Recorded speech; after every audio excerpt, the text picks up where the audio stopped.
Before I turned 10, my whole world fit inside a football pitch. 2 goalposts, 1 ball, and a stadium full of cheering fans. That was all I ever dreamed about. My father and I lived and breathed football.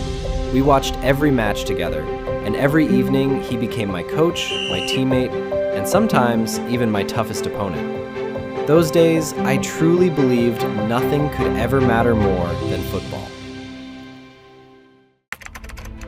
As I grew older, I joined a professional football academy. The training was relentless, but every challenge only pushed me to work harder. Eventually, I earned my place on the youth team. Then came the biggest match of my life so far. In the final minutes, I stepped up to take a penalty that could win everything.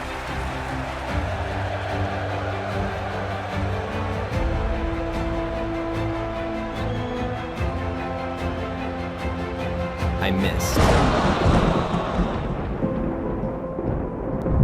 Sitting alone after the match, I felt as though every dream I had ever chased had disappeared. My father sat beside me, placed a hand on my shoulder, and said, "The world tests you with failure first. If you can endure it, victory will come when it's your turn." I didn't fully understand his words then, but I never forgot them. I trained harder than ever, convinced that one day my chance would come. Then, in 2026, just as the world was counting down to the World Cup, everything changed over a day.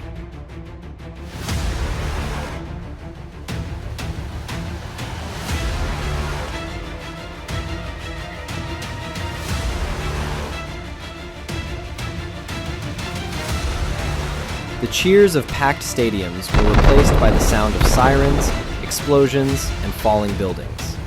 Football disappeared beneath smoke and dust. Every morning became a question of survival. On the 20th day of the war, a massive explosion struck our neighborhood. As our home collapsed around us, my father pushed me out of the way.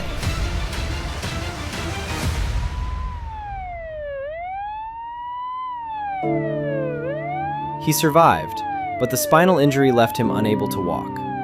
Months later, while millions celebrated the World Cup, we watched the matches together from his hospital room.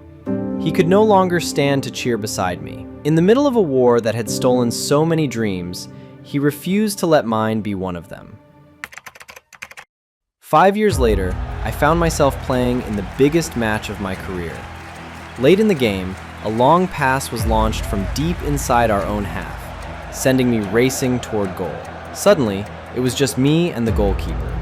I struck the ball with everything I had, but the goalkeeper reacted brilliantly, and the ball went out for a corner. For a second, I lost hope, but then my father's words came to mind. Remember, the world tests you with failure first. My teammates. He crossed the ball from corner. A second later, I threw myself into the air and attempted a bicycle kick. As I hung weightless above the pitch, flashes of my childhood, my father, and the days the war stole our lives rushed through my mind.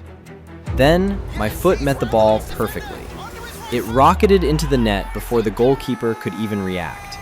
The stadium erupted. Thousands of voices roared around me, but I heard only one sound, my father's applause. He could no longer stand to celebrate beside me, yet he had never stopped believing in me.